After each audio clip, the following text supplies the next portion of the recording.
Okay, the Die Hard trilogy rivals the Back to the Future trilogy in terms of the subconscious programming that was infused into the films relating to September 11th, 2001. As you can see, the original Die Hard film was released July 15th, 1988.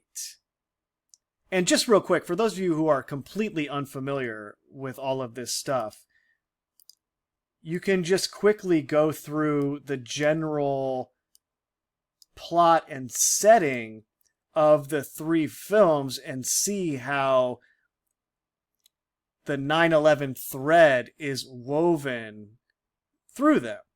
The first film, there is this obvious Twin Tower symbolism in the context of Bruce Willis's eye literally merging with it as they depict it here, as the towers are being destroyed. Which is the entire ritual right there, right? It's the monolith at Ground Zero, the Overlook Hotel that your consciousness is trapped within at the end of this ritual. It's the 2001 A Space Odyssey into virtual reality, into this new dimension. And your eye merges with the ritual in that way. That's the design. But the whole plot of the first film is about terrorists taking over this tower. And then the second film is taking place in an airport surrounding the idea of planes. And then the third film is set in New York City, again surrounding a terrorist attack that is linking all of these things together right through the plots. It's towers, planes, New York City, destruction, terrorists. So the whole thing is woven through these films, just in a broad way, on the surface level. But getting a little deeper into it is this idea that the first film was released in 1988, and there's a lot of speculation about why that 88 is important. It could relate to the analemmas, the path of the sun and the moon in the sky, which has its own form of time that's a little bit off from what we perceive on planet Earth, or at least that's what scientists say about it. And the sun and the moon form these 8-looking figures as they do their thing up in the sky. Which then would be an obvious tie-in to a character that was infused with eclipse energy and all of this symbolism surrounding eclipses. The character infused with all of this, the Moon Child, eclipses the United States of America as the personification of 9/11, of that controlled demolition destruction of those two towers in New York. So the 88, the sun and the moon, those analemmas, would fit with that character. And maybe that's why the 88 is so prominent in relationship to Donald Trump. It could be that, I don't know. But my suspicion is that the 88 is particularly important to this ritual because there was an actual solar eclipse on September 11th, 1988. In terms of the larger ritual, which is this great American eclipse, which ties together 9/11, 2001 and Donald Trump and COVID-19, as that relates to the controlled demolition of the United States of America, well, you have an actual solar eclipse on September 11th in 1988. Accordingly, Donald Trump is really brought into the public consciousness in a way that he had not been before in 1988. They really made it a point to begin promoting him in this year. I think most likely because of this eclipse in September on the 11th in the year 1988. This is from Politico. I've covered this article before, but it's worth reading again And this is in reference to The Art of the Deal, the book that kind of made him more famous than he already was, which came out in 1988, and I'll read this now. Reviewers trashed Donald Trump's first book. They dismissed The Art of the Deal as self-promotional pap. They called the author a huckster. The man's lack of taste is as vast as his lack of shame, said the Washington Post. Fortune noted his shallowness and pomposity, and his need for more money, more toys, and more attention. The book, said the New Republic, is a weapon in the continuing public relations war that is Donald Trump's way of doing business. None of it mattered. Shortly after its release, a few weeks into January of 1988, Trump's book was at the top of the New York Times list of bestsellers, surprising even his publishers. Everyone has been astounded, the director of publicity at Random House told the Associated Press. The scathing critiques, she said, don't seem to be making much of a difference. Now, if you understand how all of this works, that makes perfect sense. Of course it made no difference because this character, Donald Trump, was scripted from the character's birth to become what he is now. Meaning there was nothing that would stop him from being the president of the United States. So the book is put out to help push him in that direction, and it doesn't matter what anyone says about it because the characters pulling the strings on this type of thing make this type of stuff happen regardless of what anybody says about it. You know, and that's a trend you can see all throughout society where there's all these people who have no talent and otherwise would not be popular, but somehow they're still in the narrative and still in the agenda. Somehow everyone is talking about them, at least the media, right? It doesn't make any sense, and it's not supposed to. These are pre-selected characters that are artificially popular and brought into the public spotlight because they are playing a certain role in all of this. There's no better example than Donald Trump. And it's interesting because this article goes into all of these examples about how he's actually not a good businessman. And he was very irresponsible with money. And it's like, yeah, of course, you could probably explain that in a couple different ways. Number one, he knows his role. He knows what he's going to do. So he might have a little bit of a swagger about that. Like, I'm kind of above the law here. I can do whatever I want. And I'm sure they had to deal with that a little bit. Like, get him under control. But also, thinking this many moves ahead, to all of the people that would be in opposition to Donald Trump, who would be under that propaganda, all of his bad business deals and bad behavior is ammunition that they use to construct this portrait of the man who is the worst human being to have ever existed. The worst president, at the very least, right? From this perspective. So you allow him to do these things, fail at these deals, constantly bail him out. So this track record exists where they can point to it and say, look, this guy is not who he says he is. This is just another example of him lying. And then you add that to all of the conspiracy theorist stuff. You add that to all of the sexual harassment stuff. You add that now to the Epstein stuff and the felonies he's been charged with. And it paints this picture of, yes, this is the next Hitler, right? This is the next dictator who somehow came to power and we can't explain it in the moment. He also went on Oprah in April of 1988 and teased a presidential bid, right?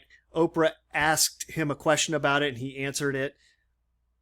Getting that idea in the mind in the year 1988 where there's this September 11th total solar eclipse, or annular eclipse, I think it was. And then also, he makes his first public political appearance at the RNC convention in August of 1988, right before this eclipse on September 11th. Hopefully you can see why 88 would be very closely associated with the moon child in terms of eclipses, because there's an actual eclipse on September 11th, 1988. And then, yeah, of course, there's the analemma thing where they make these 8-like figures as they move between each other and cross paths occasionally. And you can actually see the eclipses in the charted analemma photography. Every once in a while, you'll see, oh, there was an eclipse where they crossed each other. So in that context, Die Hard is released on July 15th, 1988. And there's a note down here. Despite initial skepticism about casting Bruce Willis, the film was a major hit, grossing over $140 million worldwide. And prior to being cast in Die Hard as this action hero, he was primarily known for TV's moonlighting. Right? So they have this character who everyone is thinking of in terms of moonlighting, the show that he's on. And they're wondering, why is he an action hero now? I know him from moonlighting. So moonlighting is in the collective subconscious mind as it approaches the film Die Hard. And obviously that ties right into what I was just going into with the moon child. The light from the moon in that case, right? Shining on this ritual, which is the personification of 9/11.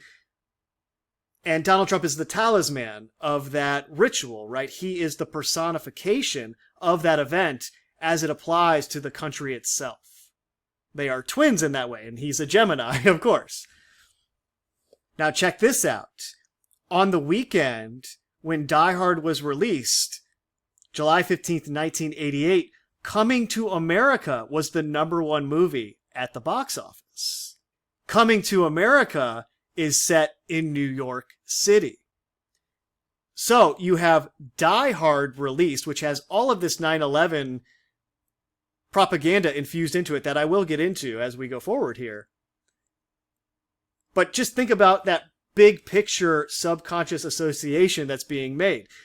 People are going to see this film Die Hard at the theaters, and they're seeing signs for Coming to America at the same time. Meaning everything that's encoded into Die Hard is coming to America in New York City on 9/11, right? That is how they play this game in a way that no one ever realizes it. But that's what they did there. You have Coming to America and Die Hard in theaters at the same time. You have Die Hard encoding the September 11th events, and then it's New York City coming to America. This is what's coming to America. This is the opening scene of the film, and I'm going to play it just to be thorough, but many people have noticed what is said here before. Anyway.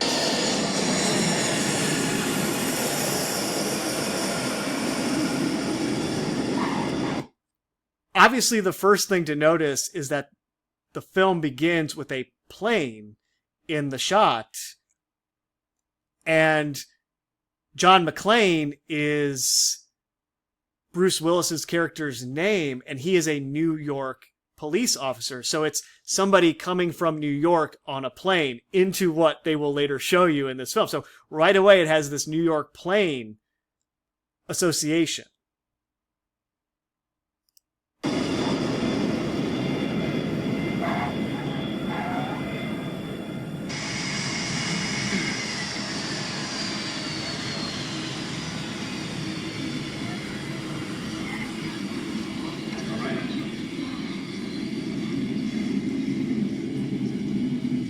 Flying, do you? Because you're not, I did. You want to know the secret to surviving air travel?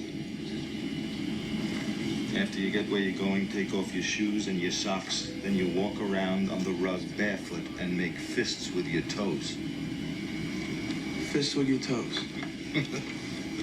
I know. It sounds crazy. Trust me, I've been doing it for 9 years. Yes, sir. Better than a shower and a hot cup of coffee.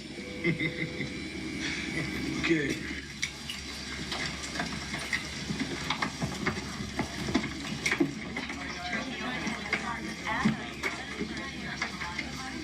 It's okay, I'm a cop. Trust me. I've been doing this for 11 years.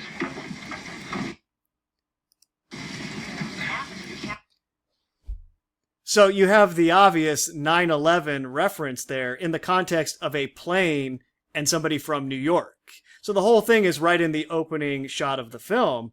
And additionally, he brings that bear as a gift, which has all of that relevance to the Stanley Kubrick bear stuff. And the other aspect of this thing that I've covered in a couple older videos, but I don't even want to get into in this video. But just know that the bear is very intentional there as well, as it relates to 2001: A Space Odyssey, and then the bear is very prevalent in The Shining and Eyes Wide Shut as well. And in AI, David, the kid, carries around a bear as well, right? So that whole thing is something you can get into on your own if you want to. It's not for the faint of heart, I will say that. You better be prepared for going down that rabbit hole. And then this is the end credits scene where you can see the Century Towers here and a sort of ground zero looking scene surrounding them. And if you play the scene long enough, the credits roll just perfectly so that the word terrorists goes over one of the Twin Towers here, in the backdrop of this taking place. In the context of a movie that was all about terrorists taking over a tower, right? That is made to look very Twin Tower-ish on the movie poster. That starts with a plane, New York, and a blatant 9/11 reference.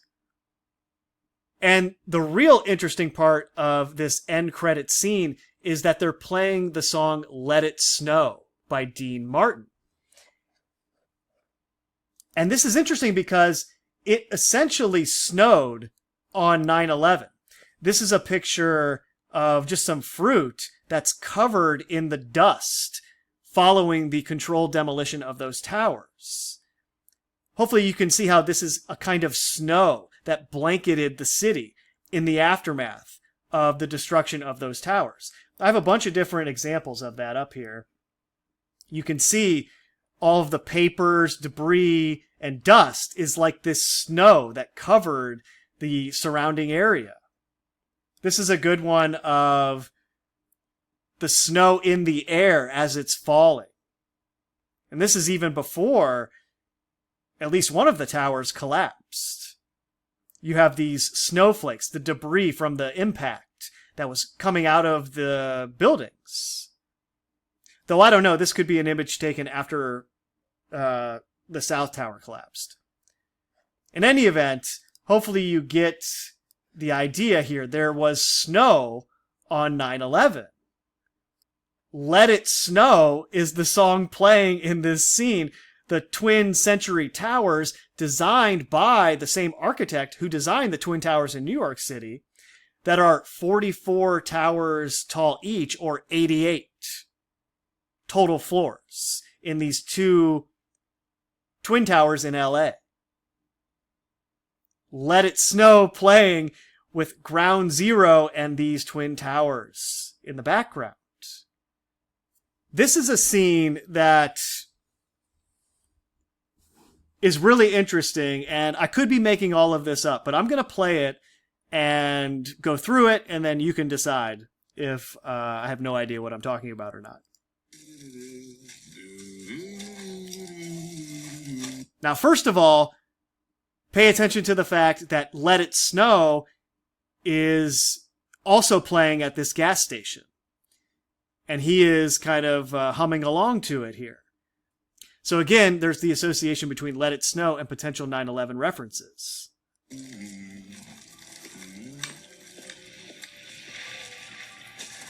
Thought you guys just ate donuts.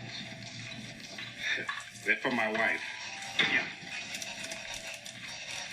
She's pregnant. Yeah. Now, did you notice that reference? Therefore, my wife, she's pregnant, bringing in the idea of a birth here. In the context of 2001: A Space Odyssey, it's the star child being born, right? Which is this kind of twisted metaphor for what they're doing to your mind through this ritual, right? You could also view it like Rosemary's Baby, birthing something through these events that are essentially a form of sorcery. But very intentional that birth is referenced here? Bag it. Big time. Thanks. Dispatch to 8 Lincoln 30, over. This is 8 Lincoln 30. Come on in, over. Investigate a code 2 at Nakatomi Plaza, Century City. A code 2 at Century Plaza City, Nakatomi. Just keep that in the back of your mind.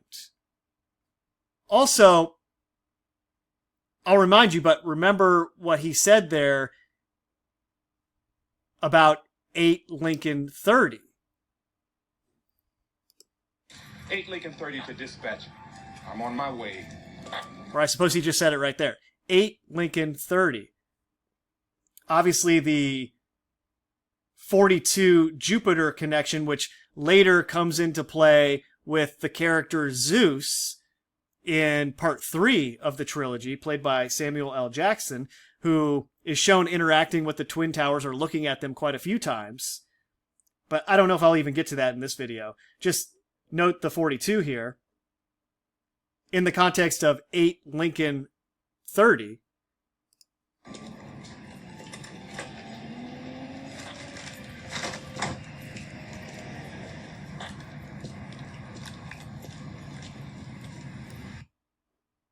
And the scene ends with his head right next to the 77 and the tower. Flight 77 on 9/11 took off from Dulles International Airport. And part 2 of the Die Hard trilogy is filmed, or it's presented as taking place at Washington Dulles International Airport. And the character, played by Reginald Vell Johnson, is in that film as well. And there's a Twinkie reference that I'll get to, where they're talking about the terrorist that they are fingerprinting. They're trying to figure out who it is. And guess what the name of that terrorist is? Oswald Cochran. So this character has the 77 right above his head in the context of the tower, remembering that Dealey Plaza is in the shape of the 77 and that Oz is 77. And then in the sequel to this film, they are fingerprinting an Oswald, trying to figure out who he is. Now I realized, as I'm speaking right now, I have not explained the Twinkie thing. Well, just look at the word. Twin keys. In other words, twin is the key to unlocking what is going on here. And he says 830 Lincoln, or 8 Lincoln 30. And you could view that as an 11 in the 8 and the 3 adding up to that kind of way. But perhaps that is referring to the link con, right? The key link. The twin is the key link to the con that's taking place. And 830 is right around the time when 9/11 began. There were some hijackings reported before that time. And then obviously the first plane hits at 8:46 a.m. Twin key, the link con. And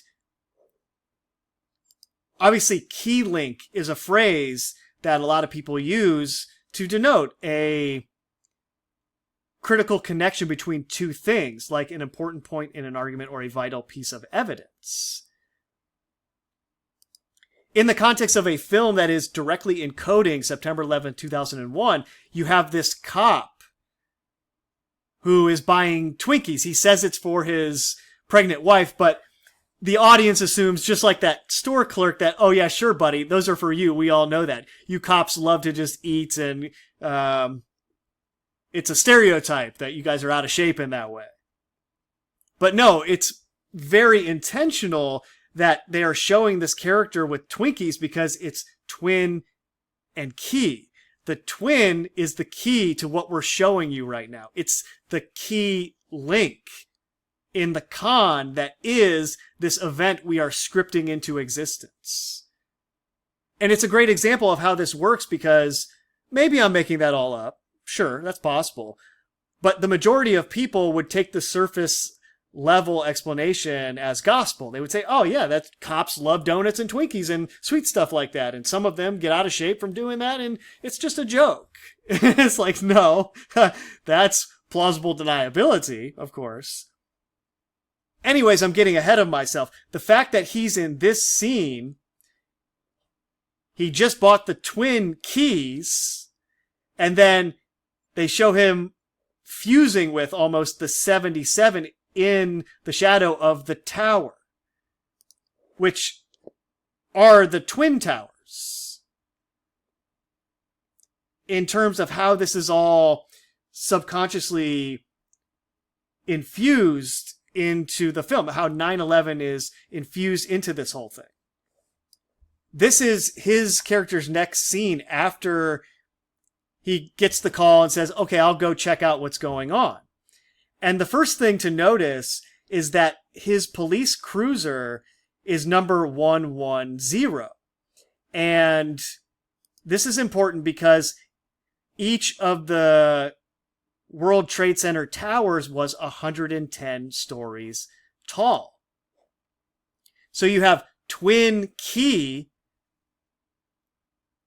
and then this car with 110 that is shown falling down like those towers did. It's shown reversing and going through a fence and falling down like a tower in this scene. And it's being attacked by what he thinks are terrorists. It's actually Bruce Willis's character trying to get the police in there, trying to make him think something's wrong.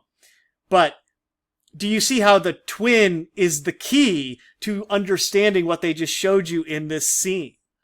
It's the twin key. It's the key link to the con. 8:30 in the morning. Okay? The 8:30 thing is a stretch. I will admit that.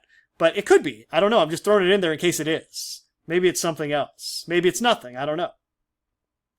But definitely the 110 is representing the 110 floors in those two towers, and the Twinkies are the twin key to understanding what they showed you here. This is one of those towers that will fall on September 11, 2001. Now, all of this is taking place at the fictional Nakatomi Center. Nakatomi can refer to a historical Japanese priestly clan, a fictional corporation from the movie Die Hard, or a Japanese surname that has a few possible meanings. Historically, the Nakatomi clan served as religious ritual masters and was powerful in ancient Japan before changing sides during a religious debate. In popular culture, Nakatomi Plaza is the fictional skyscraper in Die Hard. Think about that for a second, okay? Nakatomi is known in Japan for religious ritual masters. Well, that's exactly what 9/11 was, right? It was this black magic ritual sorcery that took place. And in the context of everything else I just went into, that Nakatomi name is very intentionally chosen for the plaza that is the center of all these events, the terrorist attack in the tower. That is right next to the Century Towers developed by the same architect who did the World Trade Center, and that architect is Japanese. You see? So they choose this Japanese name, Nakatomi, for the fictional center where those Century Towers are, that this architect developed, that look very similar to the Twin Towers in New York City that will be destroyed on 9/11. The 110-story tall buildings that will both be destroyed on that day in New York, the twin is the key to understanding what they showed you here. This car falls down like those towers. This is a scene from later in the movie where they actually show these twin towers in the background of Bruce Willis's character actually hitting Nakatomi Tower. They give you this subconscious imagery of him hitting this building as these two twin towers are shown. And this is giving you the subconscious impression that, yes, these two towers will be destroyed on 9/11. In the context of everything else they've infused into the film up until this point. And also, think about the name choice that they used here, John McClane. Every time they say the word McClane, it's subconsciously registering as plane. McClane, plane, McClane, plane. It's very similar. It's even spelled the same way, where McClane is McClane, just like plane is Plane. So you have this thing going on where it's McClane, the plane hitting the tower, and they show you the twin towers in the background. The whole thing is very blatant once you can see it. Twin towers, destruction, helicopters, flying object, the eye merges into a new dimension through this ritual. The destruction of those two towers is symbolic on that day. It's a blood sacrifice ritual that kind of kicks off the larger ritual involving the mind and its merger with technology, which continued through the great American eclipse, Donald Trump, COVID-19, and now into the birth of AI. And it's interesting to me that the character who buys the Twinkies, that cop, is named Al. And when you look at Al written down, it looks like AI. This is just another shot of the end credits when Let It Snow is playing, and you can get a better view of the same twin towers that are 88 total floors when you combine the two together. And the ground zero looking aftermath here of what transpired. This is another one similar to how they show it in Back to the Future, where two 9/11s are very intentionally shown on the screen, which again is the twins that will be destroyed on that day. And really, with how they've incorporated Donald Trump as the personification of that event, you can view it as 11/6, 6/11. That stuff's all over him as well, right? The presidential elections, the dates in particular, and then the attempted assassination on him in Butler, PA at 6:11 p.m. And I was thinking similarly about Fight Club after the last video, and if you just add an L to that, it's Flight Club. And if you think of it in terms of the Israeli spy who executive produced that film and put everything in there very intentionally, in the same way that it was very intentionally put into Die Hard, the trilogy, in the same way it was intentionally put into Back to the Future, they are in the Flight Club, right? They're in the club that knows this event is going to happen, and they put it into the films in a subconscious way. And they don't talk about Fight Club, right? That's the number one rule. You don't talk about Flight Club. And that gets at the whole point of the plot of that film, where they're showing this separate personality emerge and fuse together with the character's consciousness, which symbolically is this propaganda that fuses with your mind and influences you. And in a way takes you over to where you don't even understand what's going on when these events actually transpire. Like on September 11, 2001, when all of this propaganda and programming was triggered and it took your mind over. It was like Tyler Durden appearing in that moment. So I was just messing around with the naming of that Fight Club, Flight Club. So they would create the whole plot of this underground fighting ring and tie that into the plot just so they could name the film Fight Club and give you that subconscious Flight Club. And then encode all the 9/11 stuff into the film, right? The plane crash and the split personality, the destruction of the towers at the end, the controlled demolition. The Flight Club. McClane, plane.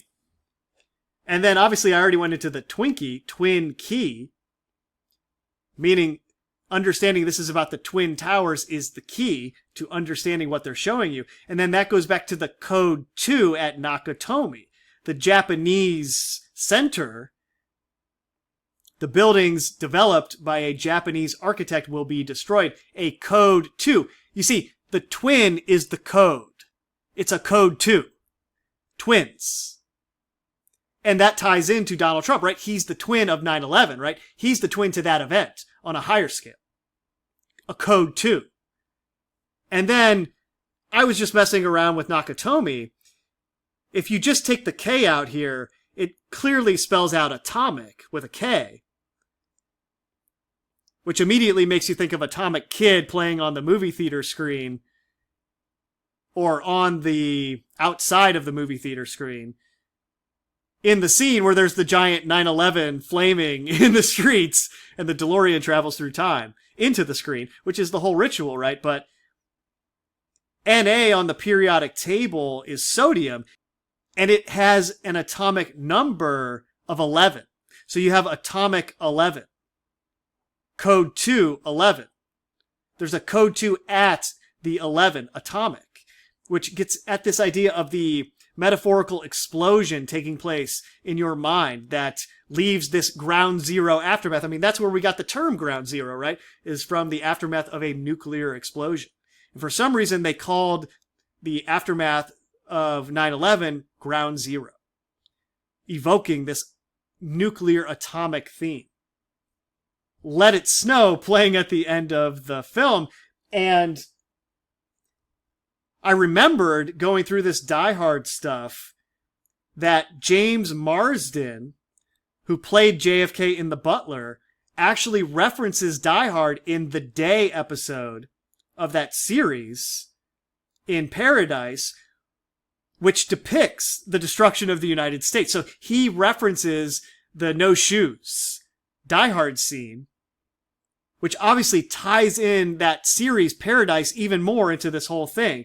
And I broke that down a little bit more, which I was just experimenting with in prior videos, where Paradise, pair of dice, and then you have Die Hard, right? Because a die is the singular form of dice. Okay? Snake Eyes, the Twin Towers. Die Hard, pair of dice. Paradise. Snake Eyes, the whole ritual.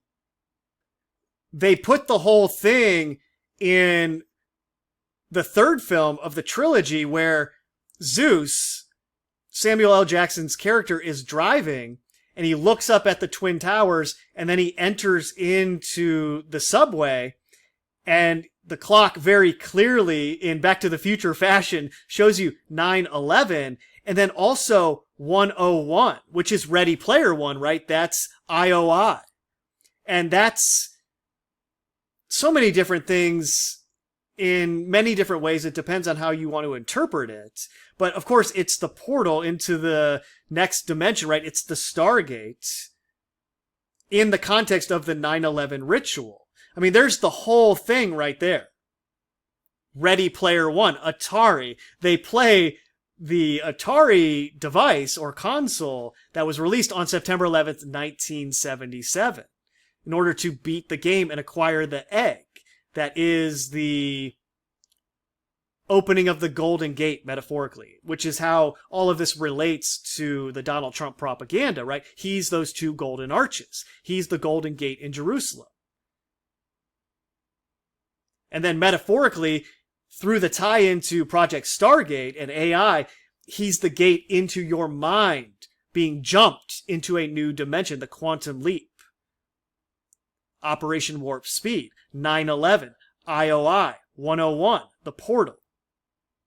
The two towers on 9/11 destroyed, which opens this portal. I mean, there's the whole thing.